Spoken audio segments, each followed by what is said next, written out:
Hello dear friends. आज की इस वीडियो में हम एलपीजी रिफॉर्म्स के बारे में पढ़ेंगे और उनका इम्पैक्ट क्या रहा इंडिया के अंदर। We will see all these things in detail, right. So ये टॉपिक जो है 12th स्टैंडर्ड की ज्योग्राफी एनसीईआरटी बुक से लिया गया है and it is very important topic for all the exams. So let's start the topic, right. अगर हम एलपीजी रिफॉर्म्स की बात करें तो ये हमारे हिंदुस्तान के अंदर जो है 1991 में जो है लाए गए, राइट। इन इससे जो है हमारे पास तीन टर्म्स सामने आती है: liberalisation, privatisation and globalisation, right. इन्होंने जो है जो इंडस्ट्रियल सेक्टर था, जो सिस्टम था, उसको कहीं ना कहीं जो है क्या किया, चेंज किया। चाहे वो लोकेशन के बेस पे, पैटर्न के बेस पे या डिस्ट्रीब्यूशन के बेस पे, चाहे वो इंडस्ट्री की लोकेशन की बात करें, हम पैटर्न की बात करें या डिस्ट्रीब्यूशन की बात करें, तो इनमें कहीं ना कहीं जो है चेंजेस लाई हैं, राइट। सो हम देखें कि ये इन रिफॉर्म्स का क्या एम था, कौन सी चेंजेस जो है लानी थी हिंदुस्तान के अंदर। सबसे पहली चेंज ये थी कि एक हमारी अपनी कंट्री की इकोनॉमी को क्या करना, ओपन करना। जो कहीं ना कहीं रिस्ट्रिक्टेड थी, जो कहीं ना कहीं इन दी हैंड ऑफ गवर्नमेंट थी, उसको जो है कहीं ना कहीं ओपन बनाना, ठीक, ग्लोबल कंपटीशन के हिसाब से, राइट। गवर्नमेंट का जो कंट्रोल था उसको कम करना, और जो प्राइवेट सेक्टर है उनको जो है उनके पार्टिसिपेशन को जो है प्रोमोट करना इकोनॉमी के अंदर, राइट। उसके बाद जो इकोनॉमी है, इंडिया की इकोनॉमी है, उसको जो है इंटीग्रेट करना वर्ल्ड ग्लोबल मार्केट, इंटीग्रेट करना ग्लोबल मार्केट के साथ। So these were the aimed किसका, जो इकोनॉमिक रिफॉर्म थे which were brought by India in 1991, right. So हम देखते हैं कि पहले प्री एलपीजी रिफॉर्म से पहले जो है इंडस्ट्रियल लोकेशन के क्या करेक्टरिस्टिक्स है इंडिया के अंदर, या हम इकोनॉमिकल प्रॉस्पेक्ट से इसे कम ही देखेंगे, ज्योग्राफिकल प्रॉस्पेक्ट से हम इसे ज़्यादा देखने की कोशिश करेंगे, राइट। इंडस्ट्रियल सेक्टर के रिगार्डिंग किस तरह से इंडस्ट्री की लोकेशन, किस तरह से इंडस्ट्री पे इम्पैक्ट आया, we will see all those things in detail, right. Before 1991 की अगर हम बात करें तो जो इंडस्ट्रियल लोकेशन थी इंडिया के अंदर, तो ये जो है बहुत चीज़ों पे जो है ये इन्फ्लुएंस करती थी, right. It was influenced mainly by, सबसे पहले गवर्नमेंट की पॉलिसीज़ कैसी, कि लाइसेंस किस तरह से देना है, किसको देना है, कितना देना है, सब्सिडीज़ किसको देनी है, किसको नहीं देनी है। So it's depend on it was depending on the government policies, right. और दूसरा जो है कि कहाँ पे रॉ मटेरियल अवेलेबल है, एनर्जी कहाँ पे है, वहीं पे जो है चीज़ों को एस्टेब्लिश करना, बनाना इंडस्ट्रीज़, ये भी जो है कहीं ना कहीं इन्फ्लुएंस करता था प्री एलपीजी रिफॉर्म से पहले इंडस्ट्रीज़ की लोकेशन एंड करेक्टरिस्टिक, राइट। उसके बाद पब्लिक सेक्टर जो है यहाँ पे बहुत ही ज़्यादा हैवी रहता था, डोमिनेंस रहता था, कि जो भी इंडस्ट्री वगैरह सेटअप करनी थी, एस्टेब्लिश करनी थी, तो so power was in the hand of public sector. So according to their wish they could establish the industries, right, in any location. उसके बाद import and restriction and in short protectionist policy जो है कहीं ना कहीं अपनाई गई थी प्री 1991, राइट। इससे जो है रेफरेंसेस पर ज़्यादातर रेफरेंस दिया जाता था कहाँ पे जो इंडस्ट्रीज को एस्टेब्लिश करना है, मेट्रोज एंड इंडस्ट्रियल बेल्ट में जो है ज़्यादातर ये प्रेफरेंस दी जाती थी। फॉर एग्जाम्पल मुंबई में, कोलकाता और चेन्नई एंड दुर्गापुर, इन रीजन में जो है ज़्यादातर इंडस्ट्रीज को एस्टेब्लिश किया जाता था, राइट। और यहाँ पे इंडस्ट्री जो थी, जो रीजन में, जो यहाँ पे रीजन जहाँ पे रॉ मटेरियल वगैरह में देखने को मिलता, तो वहीं पे कंसंट्रेटेड थी, जिससे जो है एक इम्बैलेंस जो है हमारी इकोनॉमी में, हमारी कंट्री के अंदर देखने को मिला था, राइट। लेकिन जब लिबरलाइजेशन आया, ठीक है, लिबरलाइजेशन, प्राइवेटाइजेशन, इस किस्म की चीज़ें आई, तो इस पे जो है लिबरलाइजेशन, इंडस्ट्रियल लोकेशन पे लिबरलाइजेशन का क्या इम्पैक्ट रहा। तो सबसे पहले हम देखेंगे लिबरलाइजेशन क्या होता है। लिबरलाइजेशन की अगर हम बात करें तो ये कहीं ना कहीं जो रिमूव या रिड्यूस करती है रिस्ट्रिक्शन, जो भी बिजनेस पे लगा हुआ था इकोनॉमी के अंदर, जो भी रिस्ट्रिक्शन थी, जो भी प्राइवेट सेक्टर या दूसरी चीज़ों पे रिस्ट्रिक्शन लगी थी, उनको जो है कहीं ना कहीं उस लिबरलाइज कर लेना, उन रिस्ट्रिक्शन से उससे हटा देना, रिड्यूस कर देना, ये हमारा क्या कहलाता है, लिबरलाइजेशन कहलाता है। तो इसमें सबसे पहले इंपॉर्टेंट जो लाइसेंस वगैरह मैंडेटरी होता था, उसको जो है ख़त्म कर देना, ठीक है। जो फॉरेन डेवलपमेंट इन्वेस्टमेंट है, इसको जो है इजी कर देना, राइट। उसके बाद जो भी बाहर से लोग यहाँ पे आते थे, राइट, खास करके स्पेशल इकोनॉमिक जोन में काम करने के लिए अट्रैक्ट होते थे, राइट, तो उन पे जो है टैक्स बहुत ज़्यादा लगाना, तो यहाँ पे कम कर देना, ठीक। और जो इंडस्ट्रीज़ हैं उनको डी रेगुलेट कर देना, ठीक है। तो it was the work under this under this liberalisation policy, right. अब इसका इम्पैक्ट क्या रहा कि सबसे पहले जो है डिसेंट्रलाइजेशन हमें देखने को मिला कि इंडस्ट्री जो है कहीं पे भी स्टेप हो सकती है, ठीक ठीक है। इसमें कंजेक्टेड एरिया से जो है पेरिफेरल टाउन या जो है रूरल या हिंटरलैंड में भी इसको इसको जो है इंसान एस्टेब्लिश कर सकता है, because we can have the cheaper land and labour there, right.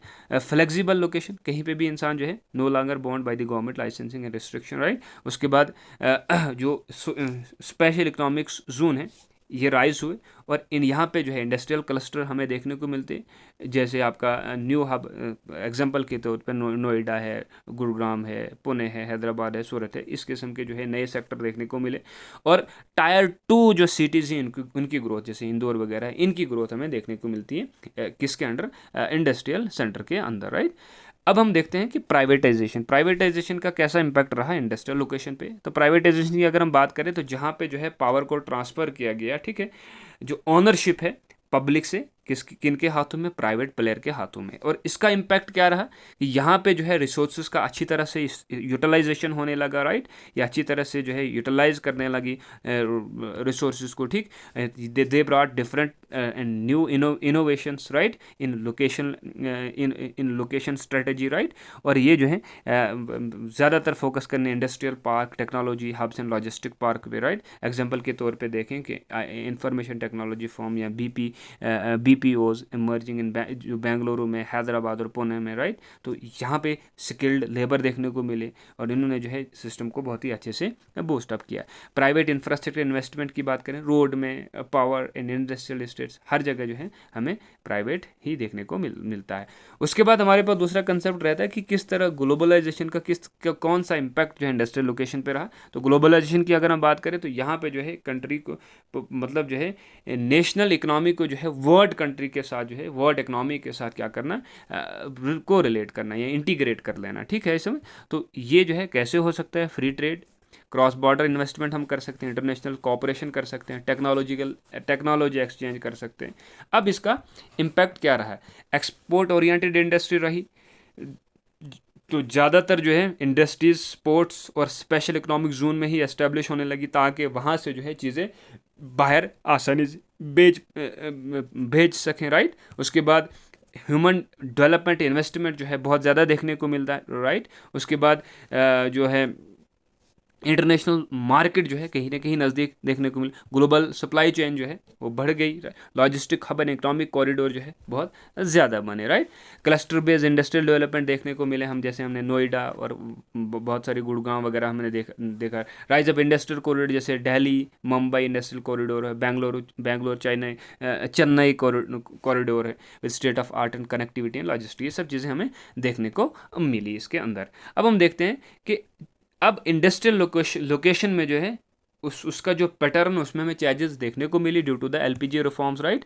तो कौन कौन सी, इससे हम थोड़ा समराइज भी कर पाते हैं। एस्पेक्ट की हम बात करें, ऑनरशिप, पहले जो है एलपीजी रिफॉर्म से पहले जो है पब्लिक सेक्टर डोमिनेट करता था, अब प्राइवेट और एफडीआई है, यानी कि दोनों जो है कहीं ना कहीं यहाँ पे अब पार्टिसिपेट कर रहे हैं। लाइसेंसिंग की बात करते हैं तो पहले जो रिजिड रेगुलेटेड बाय गवर्नमेंट होता था, लेकिन अब इसे ओपन कर दिया है हर एक के लिए। लोकेशन प्रेफरेंस की बात की करें तो पहले मेट्रो सिटीज़ वगैरह के इर्द गिर्द ही होता था, लेकिन अब जो है स्किल्ड लेबर हमें कहीं पे भी मिले तो वहाँ पे हम इसको एस्टेब्लिश कर सकते हैं। डिस्ट्रीब्यूशन की हम बात करें, क्लस्टर रीजन इम्बैलेंस हो जाता था, यहाँ पे डिप्रेस न्यू इंडस्ट्रियल हब हमें अक्रॉस द स्टेट देखने को मिलते हैं। एम्प्लॉयमेंट की हम बात करें, मैनुअल लेबर इंटेंसिव पहले होता था, लेकिन अब टेक्नोलॉजिकल बेस्ड और सर्विस बेस्ड ओरिएंटेड जो है इंडस्ट्रियल सिस्टम हमारे पास है। इंफ्रास्ट्रक्चर सपोर्ट की हम बात करें तो ज़्यादातर गवर्नमेंट ही फंडेड करता था, लेकिन अब जो है यहाँ पे दोनों प्राइवेट पब्लिक पार्टनरशिप पे जो है चीज़ें होती हैं, जहाँ पे प्राइवेट भी और पब्लिक भी इन्वेस्टमेंट करती है, राइट। अब हम थोड़ा एग्जांपल देखते हैं न्यू इंडस्ट्रियल लोकेशन की, right. Post LPG IT and software की अगर हम बात करें तो ये इंडिया के अंदर बेंगलुरु, हैदराबाद, पुणे के अंदर हमें देखने को मिलता है। रीज़न क्या रहता है यहाँ पे, skilled labour, infrastructure, global demand जो है यहाँ पे रहती है। टेक्सटाइल एंड अपैरल्स की बात करें तो ये त्रिपुर, लुधियाना, सूरत के अंदर हमें देखने को मिलता है। और रीजन क्या, क्लस्टर बेनिफिट है, एक्सपोर्ट ओरिएंटेड है। ऑटो मैन्युफैक्चरिंग ये हमें चेन्नई और पुणे महाराष्ट्र के अंदर मैनसर इन जगहों पे हमें देखने को मिलता है। तो ये क्यों जो है यहाँ पे, क्योंकि ये पोर्ट जो है पोर्ट के नज़दीक है और रॉ मटेरियल और स्किल लेबर जो है आने जाने में कोई भी प्रॉब्लम नहीं रहती है, ठीक है। इलेक्ट्रॉनिक्स एंड सेमीकंडक्टर की हम बात करें, नोएडा, बेंगलुरु यहाँ पे देखने को मिलता है, राइट। रीज़न क्योंकि यहाँ पे स्पेशल इकोनॉमिक जोन हमें देखने को मिल रही है, राइट। पेट्रोकेमिकल की बात करें तो जमुनानगर, हजाइरा, ठीक, तो ये भी जो है कहीं कहीं पोर्ट प्रॉक्सिमिटी में जो है और कैपिटल इन्वेस्टमेंट हमें यहाँ देखने को ज़्यादा मिल रहा है।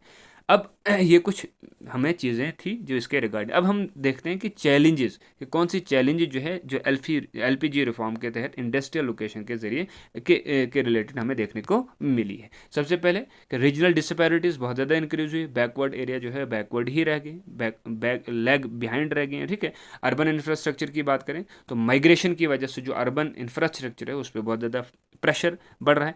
इन्वायरमेंटल डिग्रेडेशन की वजह इंडस्ट्रियल क्लस्टर जो है बन रहे हैं, तो उससे इन्वायरमेंट में भी इम्पैक्ट आ रहा है। अवर डिपेंडेंस ऑन ग्लोबल मार्केट, ज़्यादातर जो है जहाँ पे ग्लोबलाइजेशन हो रहा है तो हर वर्ल्ड को जो है एक ही हिस्सा माना गया है, ठीक है। तो जिसकी वजह से जो है कंट्री जो है दूसरी कंट्री पे बहुत ज़्यादा ओवर डिपेंडेंट हो गई, तो उससे वल्नरेबिलिटी जो है वो जो है ज़्यादा हो सकती है, राइट।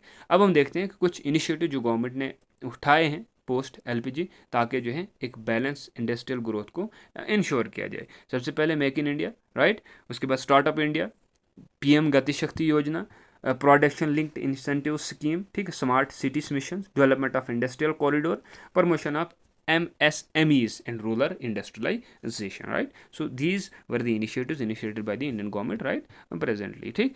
अब हम कैलकुलेशन की बात करें तो रिफॉर्म जो 1991 में लाई गई, तो उन्होंने इंडस्ट्रियल लोकेशन या पूरी इकोनॉमी को जो है ना कहीं कहीं क्या करें चेंज किया है, और इससे जो है इंक्रोजनेस आई है लोगों के अंदर, डिसेंट्रलाइजेशन हुआ है, इंडस्ट्रीज़ का कंपटीशन फैला है, इनोवेशंस आई, ग्लोबल इंटीग्रेशन हो चुका है, राइट। तो इंडिया, अगर हम तो आज की बात करें तो इंडस्ट्रियल ज्योग्राफी जो है ये ज़्यादातर मोर डायनामिक है, डाइवर्स हैं, और ये जो है पूरे ग्लोब को कहीं ना कहीं क्या कर रही है, लिंक कर रही है।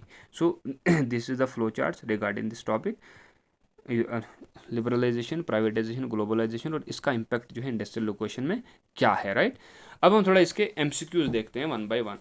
फर्स्ट एमसीक्यूज हमारे पास जो है, which one of the following is not a direct result of liberalisation on industrial location, removal of industrial licence, ये हमने देखा, इंकरेजमेंट प्राइवेट, ये भी हमने, डिसेंट्रलाइजेशन इंडस्ट्री टू पेरिफेरी, ये भी हमने, नेशनलाइजेशन ऑफ की इंडस्ट्रीज, ये नहीं है, right. So D will be the option.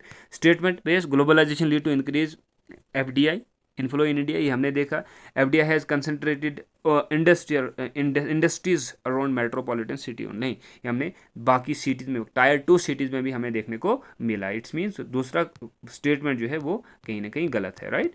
अब हम, which of the following policy changes was introduce as a part of new industrial policy, compulsory licence for industry, ये तो नहीं था, disbanding of monopolies and the restrictive trade practices act, ये जो था इसको जो है ख़त्म कर दिया गया था, right. So option B will be the answer. Privatisation in the contest of LPG reforms implies, privatisation क्या होता है कि प्राइवेट एनर को अलो करना, ताकि जो है वो जो इंडस्ट्रीज है उसको क्या कर पाए, मैनेज कर पाए, right.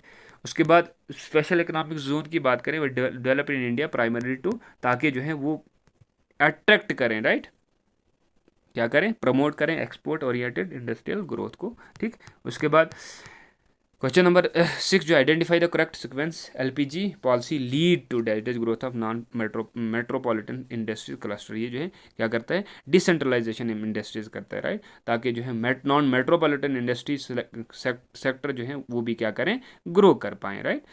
Statement based question number 7 very important, industrial corridor are a result of globalisation, हमने देखा, these corridor help integrate production with global supply, ये दोनों जो है करेक्ट इसके आंसर हैं, राइट। क्वेश्चन नंबर 8 की बात करें, which of the following is a key characteristic of industries setup post LPG reforms, ठीक, स्टेट ओन्ड एंड, ये हमने क्या देखा, export oriented and global integrated हमने देखा, राइट।